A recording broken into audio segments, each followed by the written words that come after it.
ومن مصر العزيزة أبتغي قولا. أمين الهدي نبي الصدق ثورتنا. حبيبي حبيبي يا رسول الله، يا خير الورى، يا شمس تسطع، أنت قدوتنا، وأنت البر والتقوى، وأنت شفيعنا يوم القيامة وقت حسرتنا. رفيع أنت منزلة بأوصاف وقرآن من المولى لأمتنا. إمام القدس الإسراء والمعراج معجزة، صلاة خمس ثروتنا. أضاءت لك قصور الشام جمعاء، ونور العين محمد شهادتنا. أتاك الحق جبريل يلقنك وقال اقرأ وبسم الله بدأتنا. مجيئك بالرسالة عز موقعك العظيم فلا تبالي يا كرامتنا. أحاديث رواها عنك من والاك، مبهرة ومرشدة تثبتنا. جمالك لا يضاهى، الوسامة والبلاغة منك منهجنا وحجتنا.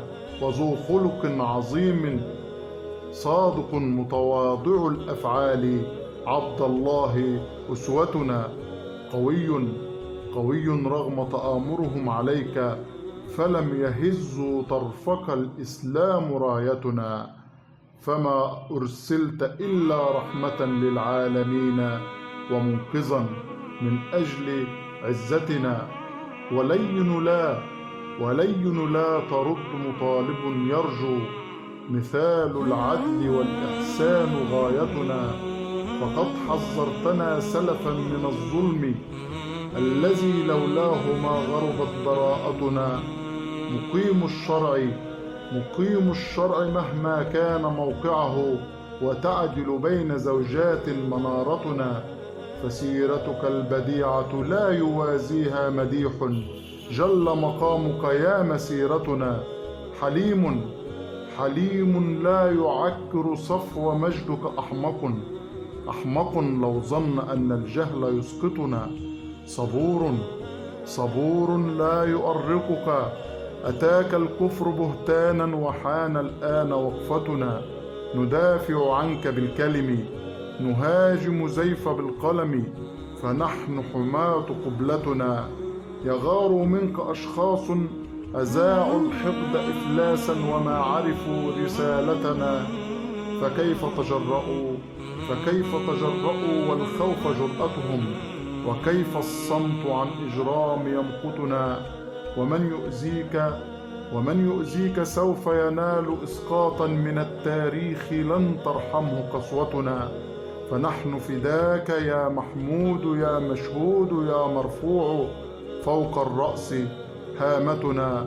فقد شرفت بك البشرية الدنيا، لأنك ذات منطلق قيادتنا.